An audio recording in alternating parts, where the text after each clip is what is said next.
Mga banal, Diyos mga kapatid, maraming salamat Lord na pinagtipon-tipon niyo po kami para pag-aralan niyong salita. Salamat Panginoon na binlas niyo po yung natapos naming aklat na Romans Lord. Kayo po mag-remind sa bawat isa sa amin na ng inyong tinuro sa Romans at gabay niyo rin po kami sa aming pag-aaral sa Corinthians.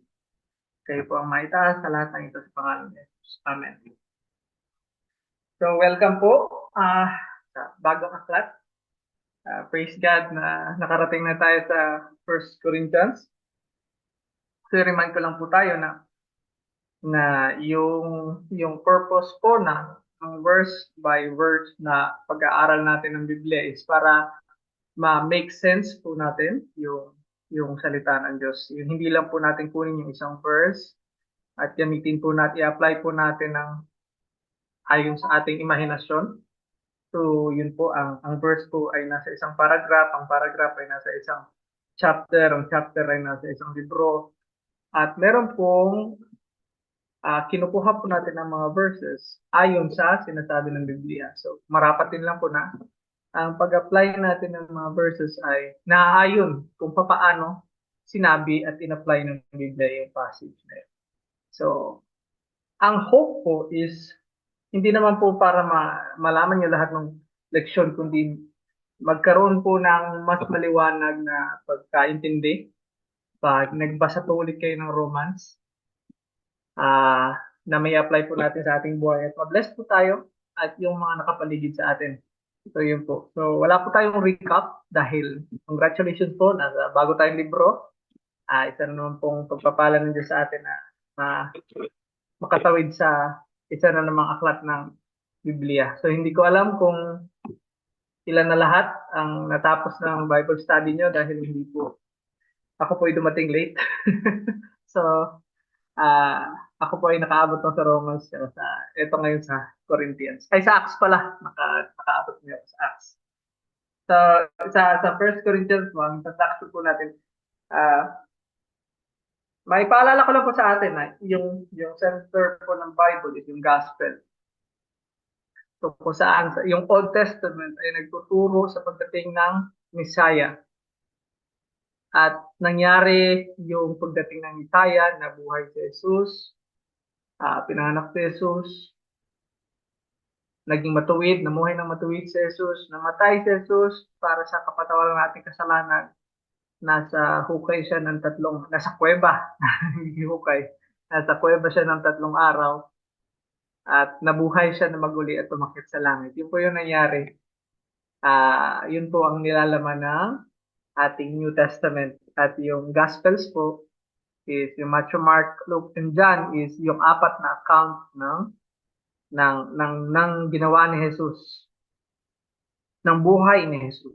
Ng na-achieve ni Jesus sa ating mundo hanggang sa umakyat siya sa langit.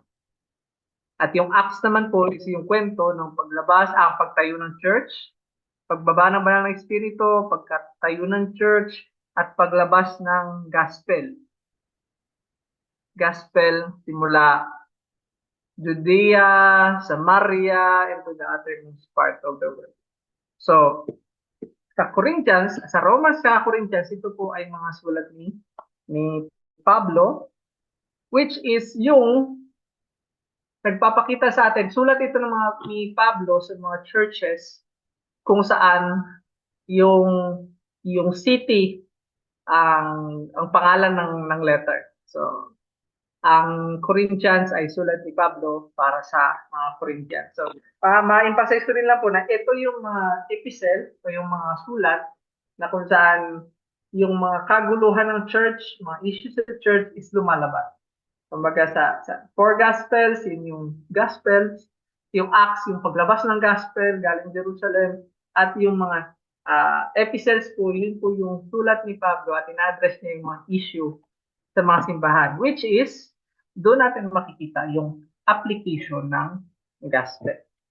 So, ito po ang ay tunay na sulat. Ano po? Hindi po siya kathang-isip or kung ano po man. So, ang title po ng sulat ay Corinthian.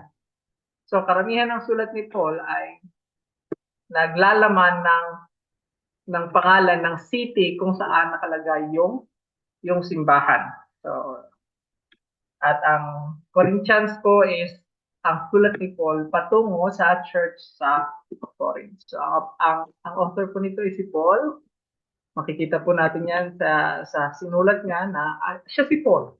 So ang date of writing po is first half ng AD 55 at sinulat niya ito sa kanyang third missionary journey sa Ephesus. So ang genre or ang uri ng mga libro na ito is sulat siya. Sulat ni Paul para sa simbahan sa Corinth. Yung structure po ng Corinthians is hindi po siya katulad ng Romans or ng Ephesians na turo tapos apply. So, the major thrust of this episode is corrective of behavior rather than doctrine. Pero along sa correction ng behavior ng mga taga-Corinthians, Paul gives teaching on main doctrines that directly relate to the matters of sin and righteousness. So hindi hinahayaan ni Paul na pagagalitan niya lang yung simbahan or itutuwid niya, ito dapat yung gawin. Pero nandun yung loving heart na binibigay niya yung rason kung bakit niya kinukorek itong mga bagay na to. So yun po. So yung Corinth is na i-plant ni Paul yung church na sa Corinth na i-plant ni Paul ng kanyang second missionary journey. At itong pagkakasulat ng 1 Corinthians is galing sa Ephesus, na nandun siya sa Ephesus, sinulatan niya yung mga taga-Corinth. Sa kanyang, at nangyari ito nung kanyang third missionary journey. So, para ma-appreciate natin na ang Corinth po ay tunay na lugar. Ang Corinth po ay Corinth pa din hanggang ngayon. So, sa journey ni Paul, ito po yung pinalalagyan ng Corinth. Yan po yung Corinth. So, si Paul ay sumusulat galing Ephesus, hayaan mo na Ephesus, basta nandiyan yung Corinth. Ayan yung Mediterranean Sea, yung the Great Sea sa baba, and yan yung kinalalagyan ng Corinth, yung pinopoint ng araw. Kung makikita po natin, sa Google Maps, Corinth pa din ang Corinth. At ito po ang itsura niya sa Google Maps. Ayan. Kung mababasa po natin, Corinth pa din. So, Greek city siya, na hanggang ngayon ay Corinth pa din ang pangalan. Ang Corinth po is port city. Kaya po, alam niyo po yung kung saan parang dito sa UAE na melting pot ng culture, madaming culture yung nagkakasalamuha. So, noong panahon na yon, port city na siya, kung saan dumadaang lahat ng barko, doon dumadalo lahat ng goods. So, yumayaman yung lugar at the same time, nagiging makasalanan. So, kung gusto niyo pong pumunta ng Corinth, pinakita ko rin po ito po yung page ng ng Corinth, which is Greece. So, ma-appreciate po natin na tunay ang Corinth church na sinulatan ni Paul ng mga sulat na ito. So, yung ating pong Bible ay sinulat ayon sa history. So, historical ang Bible. At the same time, ang authorship is divine. So galing sa Diyos ang mga sinulat na ni Apostle Paul. So yun po yung ating pinaniniwalaan. Okay po? So simulan na po natin ang ating passage. So 1 Corinthians 1:1 to 17. So ito po yung sinasabi sa verse 1. Paul, called by the will of God to be an apostle of Christ Jesus, and our brother Sosthenes. So makikita po natin na si Paul po ang sender ng letter. At ang office po niya ay apostle ni Jesus Christ. So, yan lang nasulat ko, pero yung office niya is apostle ni Jesus Christ. So, hindi ko na isulat, kaya na natin. Pero at si Sosthenes po is yung probable secretary and company. So hindi lang po sa letter para sa Corinthians nag-appear si Sosthenes, nandun din po siya sa Acts. Siya po ay unfortunately siya yung nabugbog sa Acts 18. Kung babalikan mo natin, siya yung nabugbog dahil hindi tinake up nung ruler ng Corinth yung kaso na isinampa ng mga Hudyo sa para kay Paul. So yun po yung ano. So para po itong yung sulat ano po, Paul called by the will of God to be an apostle of Christ Jesus and our brother Sosthenes. So sa atin po yung liham is dear principal. So saka babasahin pa yung buong sulat tapos sa dulo mo malalaman kung sino yung sumulat. Pero sa sulat po nung unang panahon, kung sino sumulat, yung kagad yung sinabi niya, Paul. So sino sumulat? Si Paul. Called by the will of God to be an apostle of Jesus Christ. So, ito po, nilalatag po natin na nilalatag po ni Paul kung sino siya. So siya ay tinawag ng kagustuhan ng Diyos na maging apostol ni Christ Jesus. So si Paul po ay hinirang ng Diyos para maging apostol ni Jesus and our brother Sosthenes. So si Sosthenes, malamang dinala niya si Sosthenes. So ang istorya kay Sosthenes is siya malamang yung nagsulat ng letter. So while nag-iisip si Paul kung anong isusulat, siya yung tagasulat. So sa liham, nagsasalita si Paul at the same time sinusulat ni Sosthenes. So yun po yung uh, kung sino yung sender ng letter at ano yung office niya at si Sosthenes naman ay ang kanyang secretary. So verse 2, to the church of God that is in Corinth, sanctified in Christ Jesus, called to be saints, together with all those who in every place call upon the name of our Lord Jesus Christ, both their Lord and ours. So ito naman po yung recipient. So ganun po naka-structure yung sulat nila. Una, kung sino ang sumusulat, at pangalawa, kung sino yung sinusulatan. So the Church of God that is in Corinth. So ang recipient ng sulat ay ang simbahan sa Corinth. At ito ang greeting ni Paul sa kanila. Grace to you and peace from God our Father and the Lord Jesus Christ. So makikita po natin na nandito po yung yung common ground. Ano ang common sa Church of Corinth is ang common kay Paul at saka sa Church ng Corinth is pareho nilang Panginoon si Jesus. So yun po ang church ang body ni Jesus Christ, ang church ang niligtas ni Jesus Christ, ang church ang naniniwala ay ang grupo ng tao na naniniwala kay Jesus Christ. Ang greeting ni Paul is, grace to you and peace from God our Father and the Lord Jesus Christ. So yung grasya po, so connected po ito sa gospel. So lagi po nating inuulit-ulit na ang magandang balita po ay na si Jesus ay pinanganak, nabuhay ng matuwid, namatay sa cross para sa kapatawaran ng ating kasalanan, namatay sa cross at pagkatapos ng 3 araw ay nabuhay na magmuli at umakyat sa kanang kamay ng Diyos Ama. So yun po yung dapat nating pininiwalaan na yung ginawa ni Jesus ay sapat na para mapatawad tayo sa ating kasalanan, tanggapin tayo ng Diyos dahil binalot tayo ng katwiran ni Jesus at mapasailalim tayo sa kanyang kaharian or maging miyembro tayo ng kanyang pamilya or maging citizen tayo ng langit. So yun po yung grasya.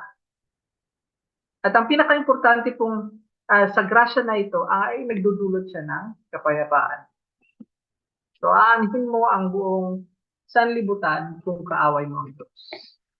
So wala kang kapayapaan. No?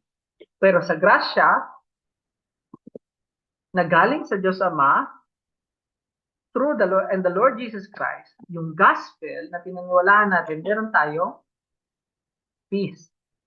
Ang pinaka-peace, yung pinaka-kapayapaan na nagmamatter is yung kapayapaan na galing sa Diyos. Na hindi na natin kaaway ang Diyos. Na hindi na tayo sisingilan ng Diyos sa ating mga kasalanan.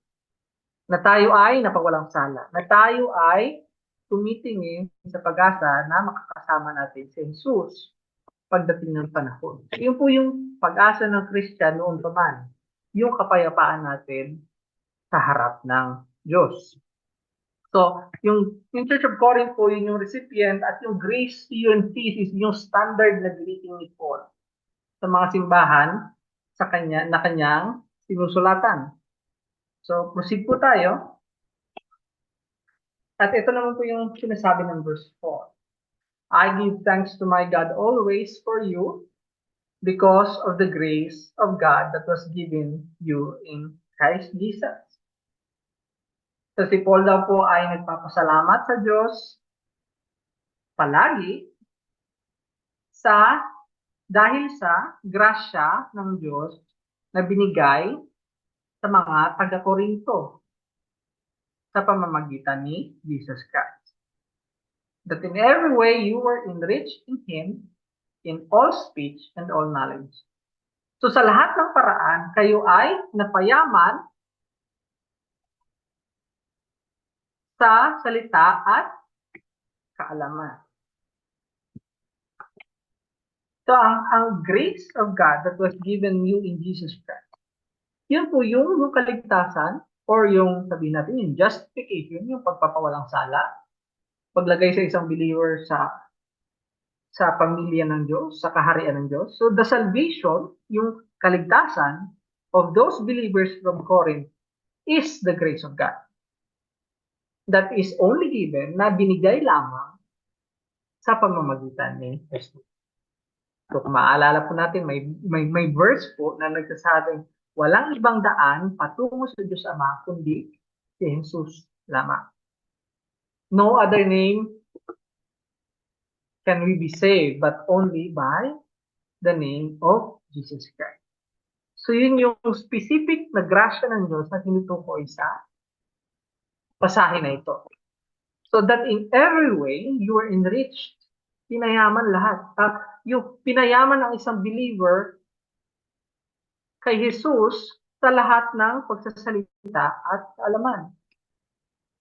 So enrichment that all they would need were given to be able to share the gospel in their speaking and comprehension or knowledge.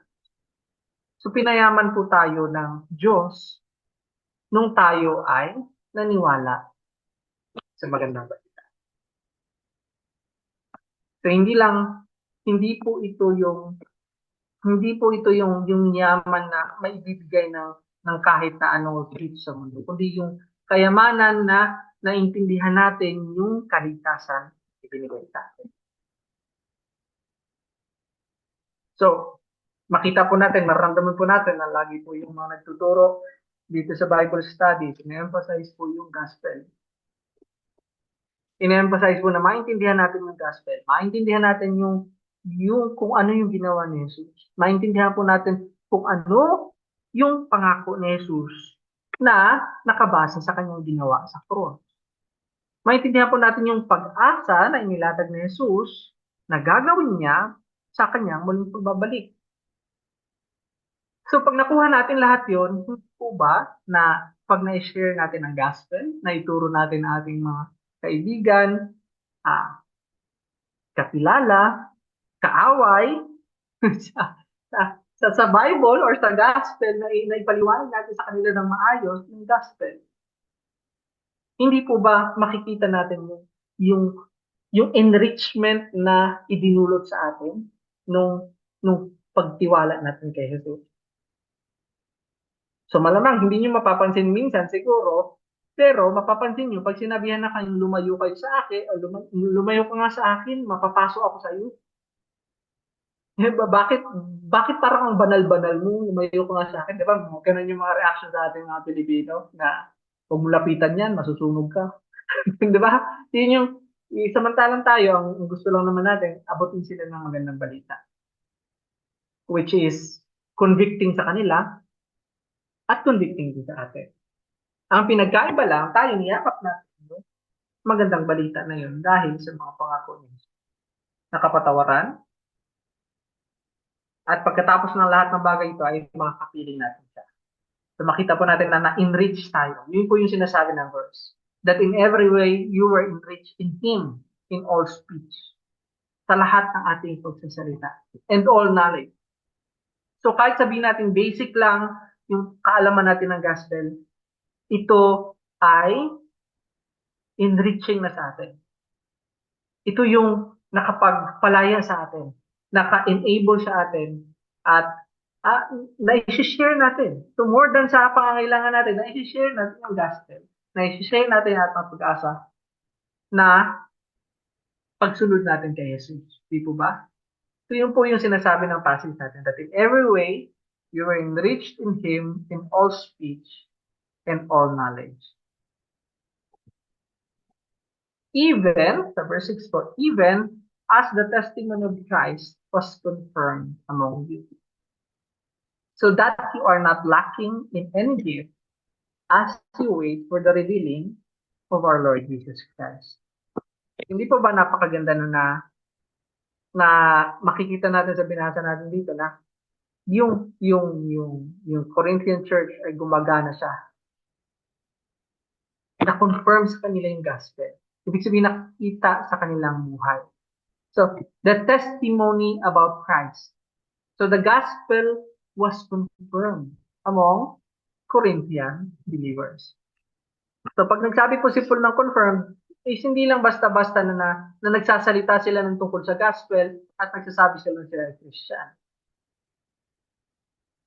Kung sinabi ni Paul na the gospel was confirmed, the testimony about Christ, which is the gospel, is confirmed among you. Ibig sabihin namunga sa kanilang mga buhay, nakikita sa kanilang mga buhay na sila ay tagasunod ni Kristo. So yun po yung acknowledgement ni Paul sa mga taga-Corinth. So yung gift naman po is, it is something that God has given every believer that he could use to worship God and edify the church. And the believers are using their gifts just a gift as they are looking forward to the coming of Jesus. So ang Corinth po ay gifted church. Meron silang mga gift. Which is, lahat po ng Christians ay gift. Meron po silang kakayahan na binigay ng Diyos na magagamit niya para purihin ng Diyos at i-edify or pagsilbihan ang simbahan. So yun po yung gift. Yun po yung gift ng Holy Spirit, yung gift ni Jesus Christ sa bawat isang believer. So magiging issue po later yung gift kasi hindi ginagamit ng maayos, pero klaro at tinanggap ni Paul at in-acknowledge ni Paul na merong gift ang mga taga-Corinthian church. So even as the testimony of Christ was confirmed among you, ibig sabihin nakikita sa buhay niyo yung gospel, so that you are not lacking any gift as you wait for the revealing of the Lord Jesus Christ. So makikita po natin dito na yung gift po is ginagamit sa buhay ng simbahan habang hinihintay nila si Jesus. So magandang application din po yung sa atin na hindi po tayo basta-basta na ginagamit na lang natin yung gift dahil natutuwa tayo or something, pero meron tayong pag-asa. Merong direksyon ang buhay ng isang Kristiyano. Alam natin na nag-isang pribilehiyo para sa atin sa bigyan ng ating gift, na pagsilbihan ng ating kapatiran, pagsilbihan ng simbahan, dahil mayroon tayong hinihintay. Hinihintay natin ang pagbabalik ni Jesus. So, ganun po yung attitude na nakita ni Paul sa mga taga-Corinth at directly na applicable po yun sa atin. Kaya tayo nagpapagal na umattend ng Bible study, maintindihan ang mga bagay-bagay, makapagtanong, makapag-insight, ma-improve ang ating kaalaman kung sino ang ating Panginoon dahil may relationship tayo sa Diyos, may gift tayo na binigay niya at yun na yun ay yung gift na yun, ginagamit natin habang hinihintay natin ang kanyang pagbabalik. Hindi ba napakagandang salita ni Paul na so that you are not lacking in anything. Ito yung sinabi niya sa mga taga-Corinth. Pero kung tutusin, lahat ng Kristiyano ay mayroong gift. Mayroong something sa isang tao na maaari niyang gamitin para sambahin ang Diyos at pagsilbihan ang simbahan. Dahil lahat po ng nasa-share natin ng gospel, kung sila ay naniwala, kailangan nilang makapunta ng church. Dahil hindi po pinapamuhay ang Christian life ng mag-isa. So, ang salvation po ay personal o individual, pero ang Christian life ay nakikita sa local congregation. Meron pong universal church, yung total na body ni Christ, pero ang mga member ng universal church ay member na local congregation. So, hindi natin maipapamuhay ang ating buhay Christian, hindi natin masusunod ang mga inuutos sa atin ni Jesus kung tayo lang ang namumuhay mag-isa bilang tagasagot ni Jesus. Kasi maraming utos si Jesus na with regard sa ating kapwa, sa ating mga kasama na namumuhay at sumusunod kay Jesus. Madami ding utos si Jesus with regards sa mga nasa labas ng simbahan. Kung ano natin gawin, dapat share natin ang gospel, ipakita natin na napakabuti at napakaganda ni Jesus. So yun po yung ating mga gifts na iba-iba man is merong patutunguhan. Naka-point sa pagpupuri sa Diyos at pagsilbi sa kapwa. So yun po yung ating mga gift. It is something that God has given every believer that he could use to worship, na magagamit niya ng pagsamba sa Diyos and edify the church. And the believers are using their gifts as they are looking forward to the coming of Jesus. Totoo po ito sa mga Corinthians at dapat po totoo din po ito sa ating mga Kristiyano na nabubuhay sa ngayong panahon. Tayo po ay may pag-asa. At iyon po ay ang pagbabalik ni Jesus. Abutan man niya tayo dito o kunin niya tayo papunta sa langit, hindi po tayo mawawala kay Jesus. At sino ba si Jesus? Sa verse 8, ang sinasabi, who will sustain you to the end? Guiltless in the day of our Lord Jesus Christ. So si Jesus na ating pininiwalaan, sinasabi ni Paul sa mga taga-Corinth na si Jesus din ang magsusustain sa atin hanggang katapusan. Nung men's study po, sinasabi na yung justification is yung point in time na naniwala ka sa gospel at natanggal at napatawad ang lahat, pinatawad ang lahat mong kasalanan at ikaw binalutan ng katuwiran ni Jesus. At sa mata ng Diyos Ama, ikaw ay wala ng sala. Walang sala, justified. So hindi po empty yung pag-justify na yon dahil yung parusa ng kasalanan na dapat sa isang believer ay ipinatawag kay Jesus sa krus ng Kalbaryo. At yung katuwiran, yung matuwid na buhay ni Jesus, yun ang inilapat sa naniwala sa magandang balita. Yun po yung greatest thing. Yun yung justification. Ang sinasabi dito sa verse 8, who will sustain you to the end? Which is yun po yung buhay Kristiyano. Yun po yung grasya na tinatanggap natin araw-araw para patuloy tayong sumunod kay Jesus. Yun po yung araw-araw, moment by moment, hour to hour na grasya na nakadepende tayo kay Jesus. At nakabase din po yun sa ginawa niya sa cross ng Kalbaryo. So hindi ka ginastify ni Jesus para mabigo ka lang sa iyong sanctification. Ang sinasabi sa ating verse, who will sustain you today? At sa next word is guiltless. Hindi guilty, guiltless. Hindi ko maisip ang Tagalog ng guiltless. Baka naisip nyo, mamaya sa insight sabihin nyo. So, guiltless in the day of our Lord Jesus. So, yung kapatawan, wala po tayong guilt. Alam po natin na napatawad ng ating kasalanan sa cross. Yung kasalanan natin before tayo naniwala, at yung kasalanan natin hanggang sa matapos ang buhay na ito, mamatay man tayo, bumalik si Kristo dito, alam natin na guiltless tayo dahil sa ginawa ni Jesus Christ. God is faithful at ang Diyos Ama ay matapat, by whom we were called into the fellowship of His Son.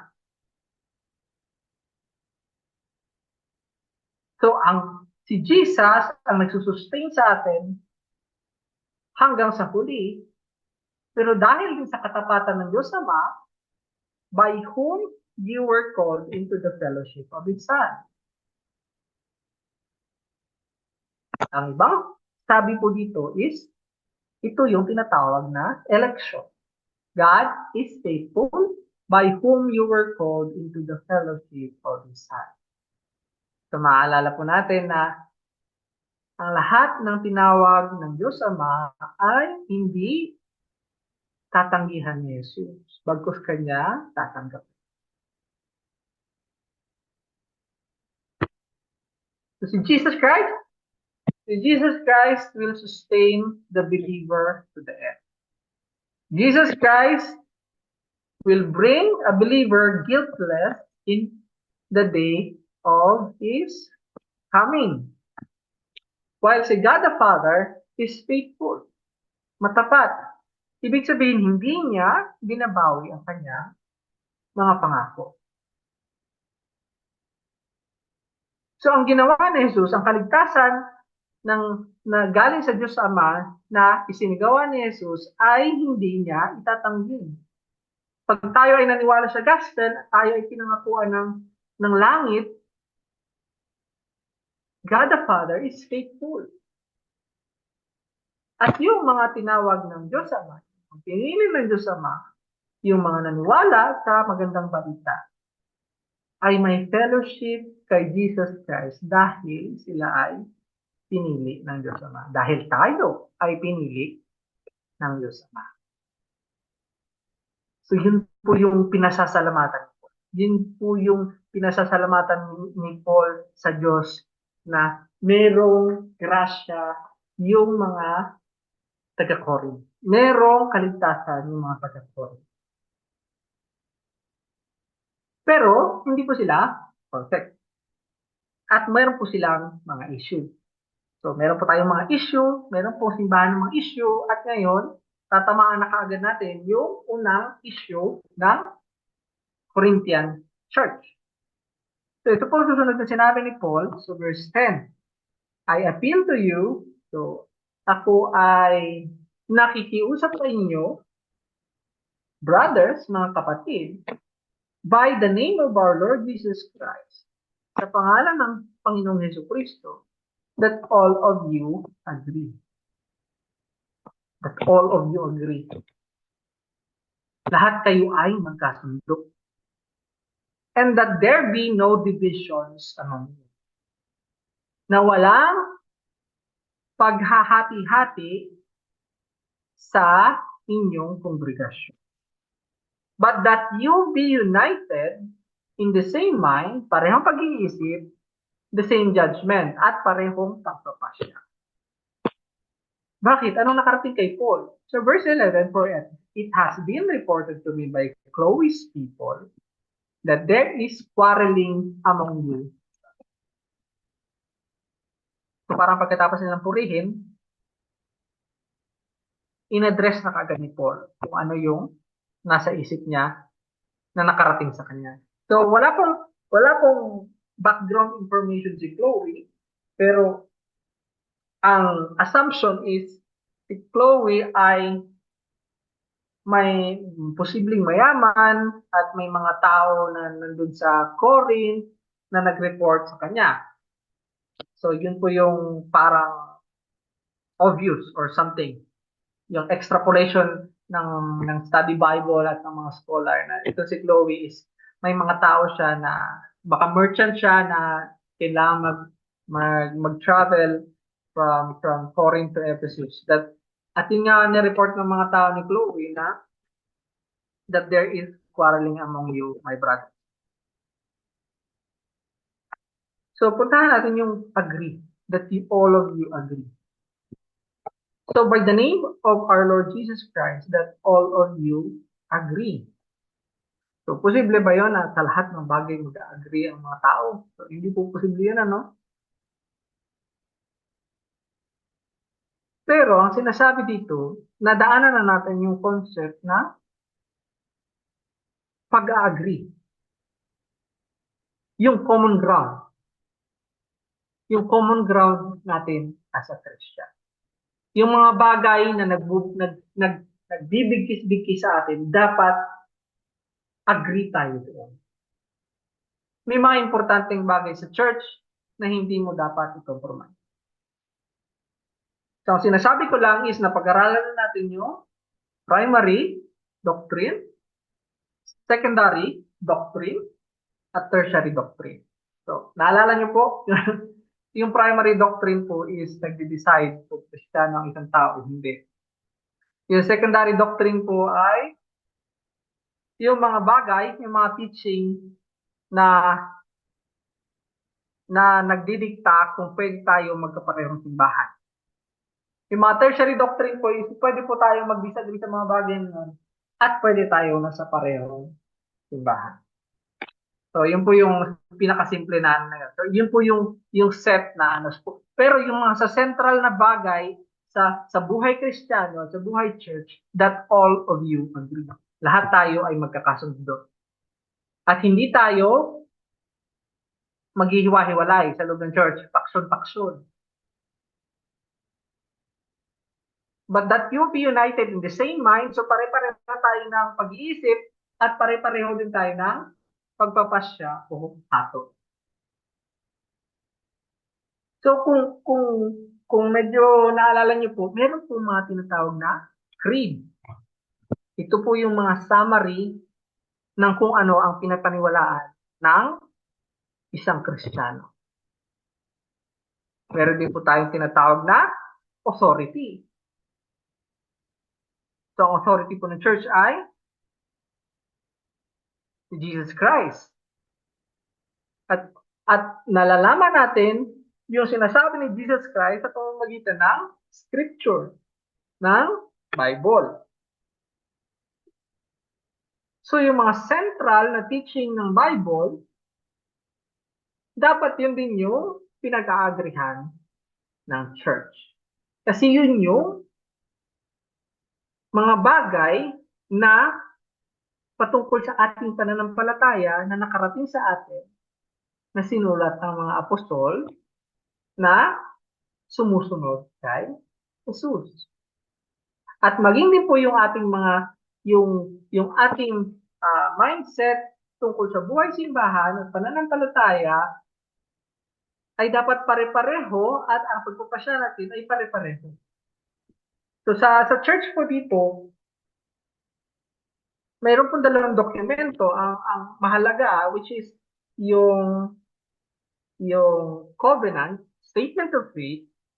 Ito po yung listahan ng mga pinaniniwalaan ng church na nakasummarize.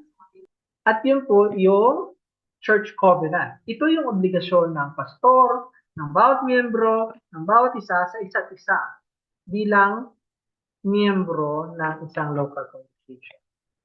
So ito po yung dalawang dokumento sa church na mini-make sure na lahat tayo nag-agree, na walang division sa atin, at yung united tayo, at pare-pareho tayo ng pag-iisip, at pare-pareho tayo ng pagpapasya.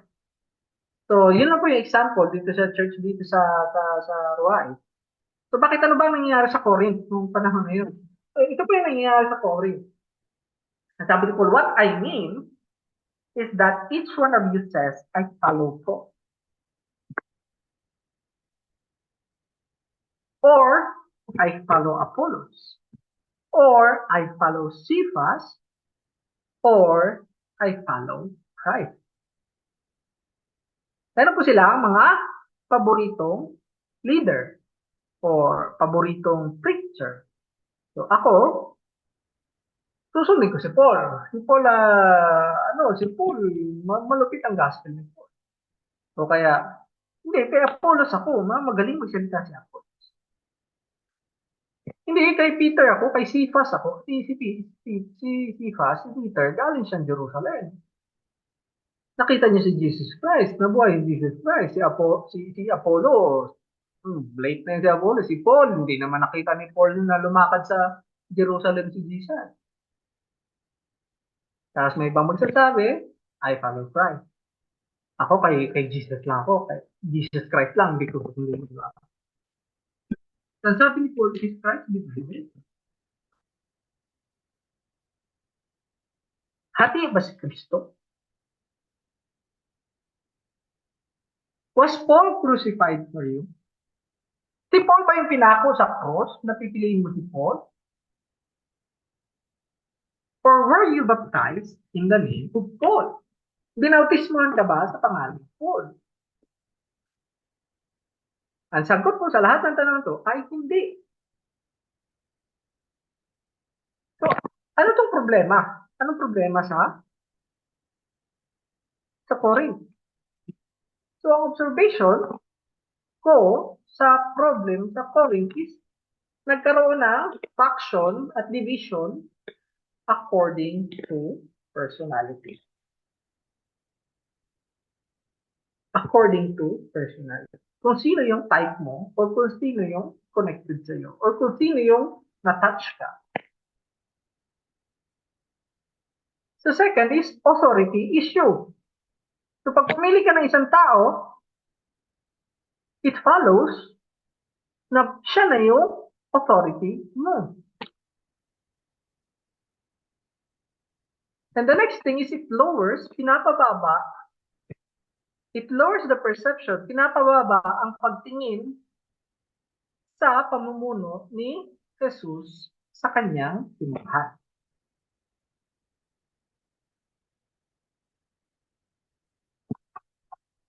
Anong ginawa ni Paul kaagad? Anong ginawa ni Paul? Paul quickly pointed out that all of the church is owned by Jesus. Ang buong simbahan ay pag-aari ng Jesus. At pangalawa is Jesus is the authority of the church.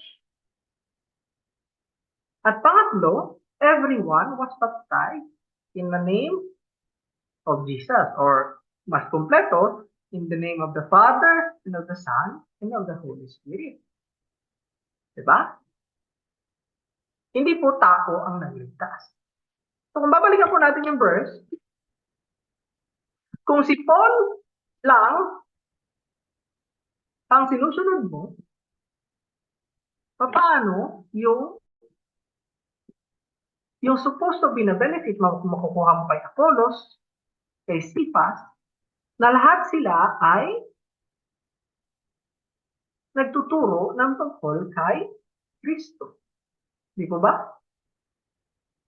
Kung sinasabi mo kay Kristo ka lang, gospel ka lang, Christian ako, gospel lang ang susundin ko, hindi rin kompleto ang iyong buhay Kristiyano. Dahil mamimiss out mo yung giftedness na binigay ni Jesus kay Paul, kay Apollos, kay Pedro or Cephas. Kaya sinabi ni Paul, is Christ divided? So lahat ng manggagawa ay nagli-labor, nagtuturo, nagka-counsel, nakikihalubilo sa mga tao, tumutulong, para lahat i-point kay Kristo. Is Christ divided? Hindi po divided. Si Paul, si Apollo, si Cephas ay nagtuturo, nagsisilbi, nagpapagal, nag-organize para ituro ang mga believers kay Jesus Christ. Was Paul crucified for you? Hindi. Si Jesus Christ ang na-crucify. Si Jesus Christ ang gumawa ng napakabigat na gawain na saluhin ang lahat ng kaparsalanan ng ating mga kasalanan. Or were you baptized in the name of? Hindi din. Hindi po ba? Ito po, madali po siyang i-apply sa panahon ngayon. So ito po si Paul, si Apollo, si Cephas. Na-divide ang Corinth Church dahil yung mga tao gustong sundin isa lang. Na lahat naman ito is under Jesus Christ. Pero sa atin ngayon, ito sila Paul, nag-work sila para kay Christ. Si Apollos nag-work para kay Christ. Si Cephas ay nag-work para kay Christ. At hindi divided si Christ. Pero sa panahon natin ngayon, merong mga papasok sa simbahan at gusto nila ng sariling mga tagasunod. Gusto nila ng sariling tagasunod. Ayaw nilang i-recognize na ang simbahan ay pag-aari ni Jesus. So, gusto nilang sila yung maging faction, gusto nilang sila yung magkaroon ng authority, at gusto nilang pagawin ang lugar ni Kristo sa kanyang sariling simbahan. Kung simbahan nga talaga ni Kristo. O simbahan na ng kung sinong charming, magaling magsalita, matulungin, mabait, mayaman. So, gano'n po yung kalakaran. Ano po, makikita po natin itong ganitong division sa mga churches ngayon na ating nakikita, na ating kinaaniban. Kaya nga po, kung ang authority natin is Jesus Christ at alam natin na lahat ng kinuman ni Jesus Christ ay nasa Bible at wala nang iba, kaya po natin sinasabi na Scripture alone is the sole authority for faith and Christian life. Dahil nandun lahat ng itinuro ni Jesus Christ, nandun yung mga itinuro ng mga apostol na pinadala ni Jesus Christ. So kaya nga po nag-engage natin yung church kung susukatin natin sila sa Scripture. Sabi ni Paul, buti na lang, I thank God that I baptized none of you except Crispus and Gaius. Buti na lang, hindi ako nagbaptize ng madami sa inyo, kundi si Crispus lang at si Gaius. So that no one may say that you were baptized in mine. Para walang makapag-claim sa inyo, mga taga-Corinth, na binaptize kayo sa pangalan ni Pablo. Ay, teka, may nakalimutan si Pablo. I did baptize also the house of Stephanas. Makita niyo po na nagsusulat si Paul na ganyan, buti na lang, wala akong, salamat sa Diyos, wala akong binaptize din sa Corinth, kundi si Crispus and Gaius. Ay, teka lang, binaptize ko din pala yung household of Stephanas. At beyond that, wala na akong ibang binaptize. Hindi ko na alam kung may binaptize pa. So makikita po natin bilang faithful na apostle, faithful na minister, faithful na tagasunod ni Jesus Christ, ang ginawa po ni Paul is, Paul lowers himself.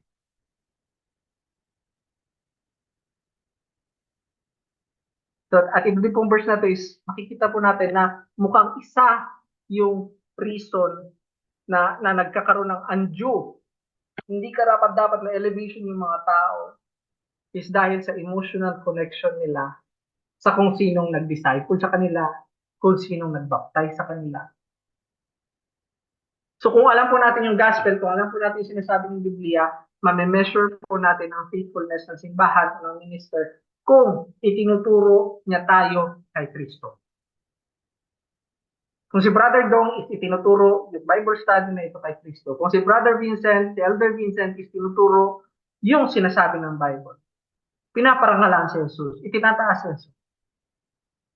Hindi para makakuha ng praises, ng following, ng faction, ng mga tagasunod, ng mga magtayo na ng kulto. So, ito ang ginawa po ni Paul is nilower niya yung kanyang sarili. Ibinaba niya ang kanyang sarili para maitaas si Kristo. So, yun po yung unang problema ng Corinthian church na in-address ni Paul.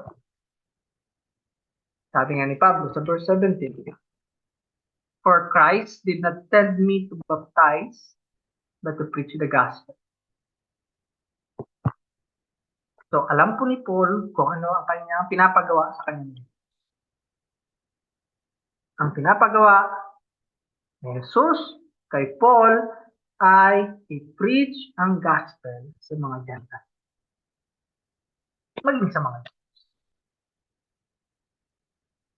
And not with words of eloquent wisdom. Hindi po gumagamit ng mga malalaking salita, ng mga ginagamit na mga popular na speaker. Lest the cross of Christ be emptied of its power. Na maaaring makasagabal sa kalinawan ng gospel. So nakikita niyo po yun na yung dedication ni Paul sa gospel.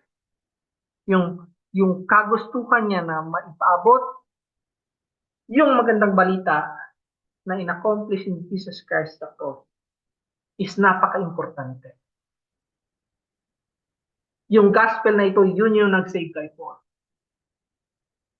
Yung gospel na ito, yun yung faithful niya na itinuro sa lahat ng church na tinayo niya. Para lahat ng mga churches na ito is nakaturo kay Christ. Yung mga sinulat niya na sulat sa mga simbahan is pinipreserve yung gospel. At tayo ngayon nagbabasa ng Bible is alam natin yung gospel. Hindi kailangang i-sugarcoat, hindi kailangang i-water down, kundi pagkatiwalaan natin ang mismong gospel deliver sa tao para hindi mabawasan o hindi maging ampaw ang gospel. So ano bang ginagawa ng mga eloquent words? Minsan, yung gospel ay pinipihit natin ng konti para may direkta sa mga mayayaman, para yumaman ang church, para may madaming magbigay, o kaya sa mga mahihirap, para mayroong laborer ang church. So, kung ano mang motive na gamitan ng eloquent wisdom at ilapat sa gospel para mabago ang message ng gospel is detrimental sa gospel. Kumbaga, nakakabawas sa kapangyarihan ng gospel. So, ma-appreciate po natin dito yung commitment ni Paul sa magandang balita. Ma-appreciate din po natin na yung proper gospel at hindi yung loyalty sa mga charming o kaya makikisig na leader o mababait, makarisma na leader is hindi dapat. Dapat ang focus is yung gospel. So makikita natin ang commitment ni Paul na Christ did not send Paul to baptize and make a following after him. Hindi temptation kay Paul na gumawa siya ng parang fan-base niya. Hindi po. Ang commitment ng Paul is to preach the gospel as it is. Hindi sinusugarcoat, hindi wina-water down, hindi gospel para sa mayaman, gospel para sa mga middle class, gospel sa mga babae, sa kabataan, hindi po. Ang gospel is gospel. Maaring may way kung paano natin ituro sa mga bata o sa kung ano mang edad, pero hindi po natin dapat i-tone down o maging hindi faithful sa gospel. Pagkatiwalaan po natin yung wisdom ng Diyos na pinili niya na yung gospel ni Jesus Christ ang kanyang instrument para iligtas ang mga naniniwala kay Jesus. So madami pong tendency na ma-draw tayo sa mga tao magagaling. Pero siguraduhin po natin yung mga magagaling na tao na ating pinapakinggan, na ating gustong sundin ay matapat na itinuturo ang magandang balita. Yes. So, yun lang po ang ating Bible study ngayon, and uh, hopefully na warm up na tayo sa Corinthians na ating bagong libro. So, tayo po ay manalangin. Amang banal, Diyos na makapangyarihan, salamat Panginoon sa inyong walang hanggang biyaya na pagliligtas sa amin sa pamagitan ng gandang balita ni Jesus. Kayo po ang may ma-glorify sa aming mga discussion na susunod. In Jesus' name, Amen.